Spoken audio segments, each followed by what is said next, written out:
Quiero empezar esta charla pidiéndoles un favor, algo muy sencillo. Levanten la mano los que tomaron café esta mañana. Y ahora levanten la otra mano los que esta semana se tomaron algún medicamento. Déjenla arriba, no la bajen. Y levanten la otra mano los que tienen en sus bolsillos un celular. Puede parecer raro, yo sé. Pero si todos tuviéramos 3 manos, las 3 estarían levantadas. Pero bueno, ¿qué tienen que ver estas cosas? Café, celulares y medicamentos, todas dependen directa o indirectamente de la biodiversidad. Puede parecer abstracto ahorita, pero ya les voy a explicar bien a qué me refiero con dependencias a la naturaleza. Por ahora voy a llevarlos a otro lugar, voy a contarles una historia, mi historia, la historia de mi familia, que resultó estar muy ligada a estas dependencias de la biodiversidad.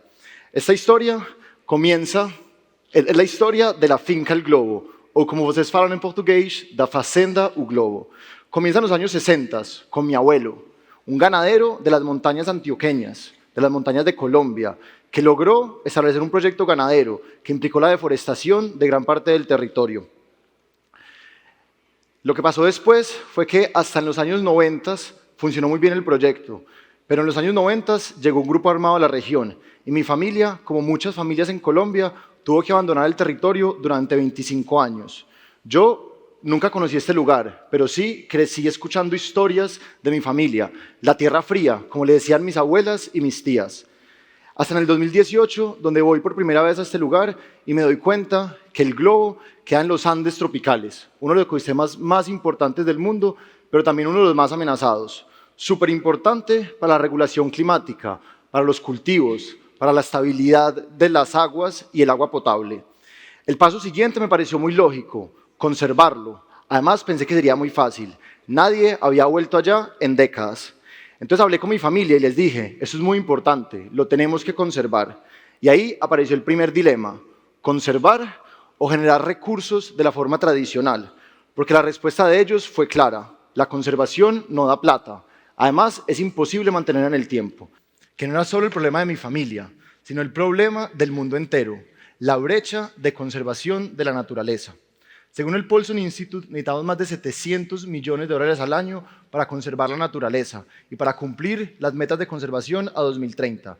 Esto puede parecer una cifra enorme, pero comparado con otros mercados es solo una fracción. Sin embargo, esa cifra no está llegando y esa plata no la estamos consiguiendo. Y lo que está en juego es enorme. Según WWF, más del 94% de las poblaciones de vertebrados ha disminuido desde 1970 en América Latina y el Caribe. Pero ¿eso por qué nos tendría que importar?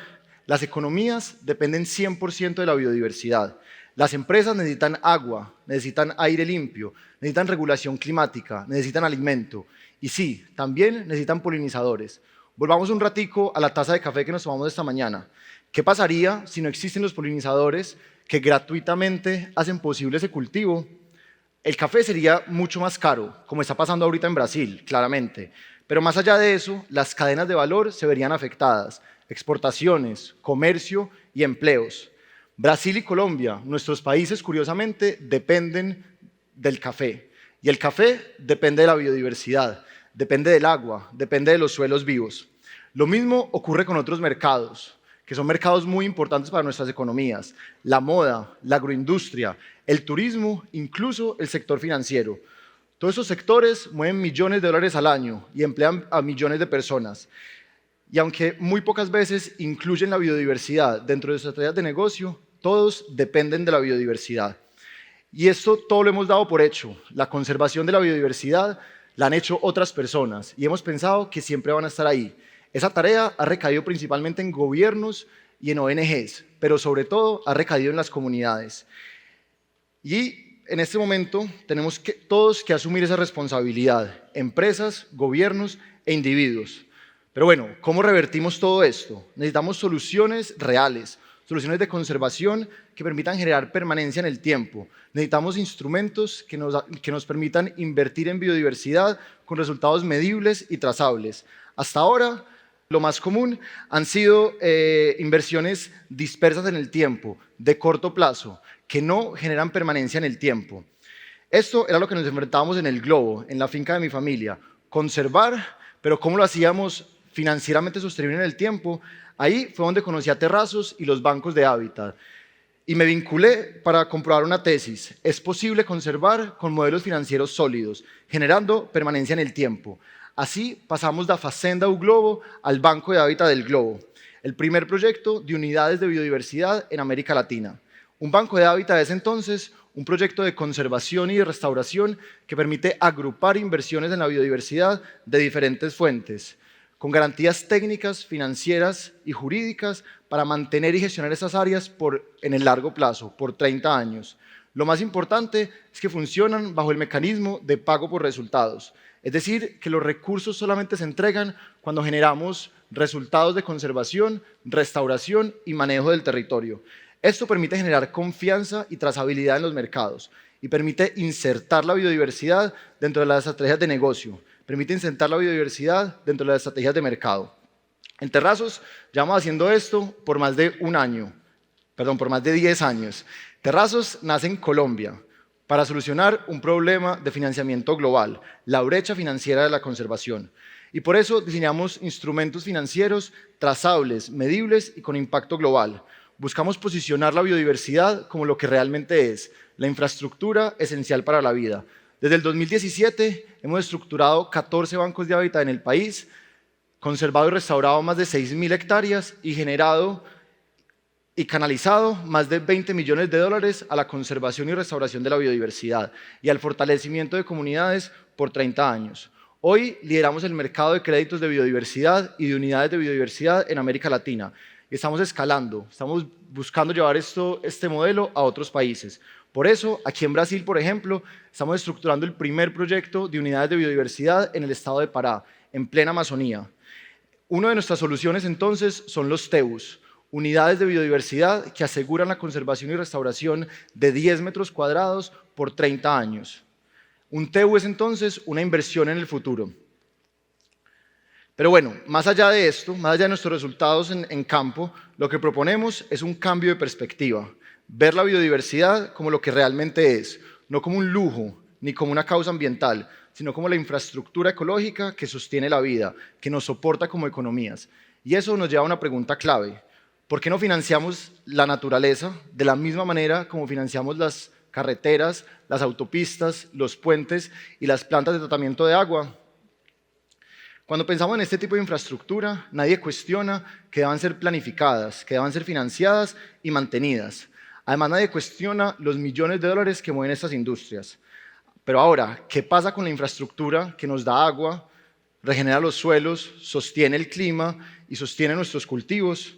Incluso sostiene las carreteras, preserva los puentes y toda la infraestructura que se necesita para la transición energética. Esa infraestructura es la naturaleza misma. Lo que creemos en Terrazos es que la biodiversidad debe ser tratada como infraestructura crítica, igual o más importante que la gris. Por eso, los bancos de hábitat permiten aplicar la misma lógica que aplicamos a las autopistas, pero a los ecosistemas naturales. Primero, entonces, al igual que en las carreteras, existe una etapa de planeación y de diseño. Acá se define el alcance del proyecto, la ubicación y su plan de manejo. Esto requiere una inversión inicial, que normalmente proviene de inversionistas que están esperando un retorno asociado a los resultados del proyecto. En las carreteras, normalmente, esos resultados están medidos en kilómetros construidos. En los bancos de hábitat, los resultados los medimos en ganancias de biodiversidad, demostrables y verificables en el tiempo. Segundo, viene la etapa de implementación. Aquí, en cualquier obra civil, esta es la parte más costosa. Restaurar ecosistemas, trabajar con comunidades, hacer monitoreo y seguimiento por 30 años. Todo esto hay que pagarlo. Y por último, tercero, viene la etapa donde generamos ingresos a través de la venta de unidades de biodiversidad. Y lo más importante es que por cada peso que ingresa, reservamos un pedazo para una cuenta de sostenibilidad a largo plazo que permite financiar el proyecto por 30 años. Es un fondo que asegura su permanencia. Es como si estuviéramos haciendo un fondo de pensión, pero para la naturaleza. Esto es el equivalente al pago de peajes cuando utilizamos una carretera, que sirven para pagar la inversión inicial, pero también para mantener el proyecto en el largo plazo. Entonces, así como todos pagamos peajes cuando utilizamos una carretera, llegó el momento de que empresas, gobiernos, individuos, paguemos por esos ecosistemas que nos están beneficiando, no como un costo, sino como una inversión en el futuro, como una inversión en la infraestructura natural que permite asegurar la operación de las empresas, disminuir el riesgo en las cadenas de valor y en sus infraestructuras. Lo que quiero que se lleven de esta charla es algo muy sencillo y muy importante. Conservar la biodiversidad no puede depender solo de las comunidades, de la filantropía o de presupuestos públicos limitados. Las unidades de biodiversidad y los bancos de hábitat permiten precisamente eso, financiar de forma colectiva la biodiversidad, con resultados medibles y verificables. Así como mi familia pasó de tener una finca a tener un banco de hábitat, necesitamos que empresas, gobiernos e individuos pasen a ser usuarios pasivos de la naturaleza a cofinanciadores activos de su conservación. Quiero terminar esto contándoles nuestra visión: restaurar y conservar más de 100.000 hectáreas en América Latina y el Caribe bajo este tipo de modelos. Y como ya se dieron cuenta, esto no es solo la historia de mi familia, es la historia de nosotros, la historia de la sostenibilidad de nuestras empresas. Desde Terrazos queremos que este modelo sea replicable y queremos traer estos modelos financieros a la conservación de la naturaleza a largo plazo, porque es la historia de nuestras economías, es la historia de los Andes, pero también es la historia del Pantanal, es la historia de la Amazonía misma. Llegó el momento de que entre todos empecemos a pagar por esos peajes, por todo lo que la naturaleza nos da. Y bueno, para terminar les quiero volver a pedir otra cosa, una última cosa. Por favor, alcen las 3 manos, los que tienen café, los que tomaron café, medicinas o los que tienen un celular en sus bolsillos. Y la próxima vez que utilicen el café o tomen alguna medicina, recuerden una cosa: todos dependemos de la biodiversidad. Y como dijo Ana Toni ayer, la CEO de la COP, todos somos responsables por cuidarla y sobre todo, todos somos responsables por su financiamiento. Muito obrigado.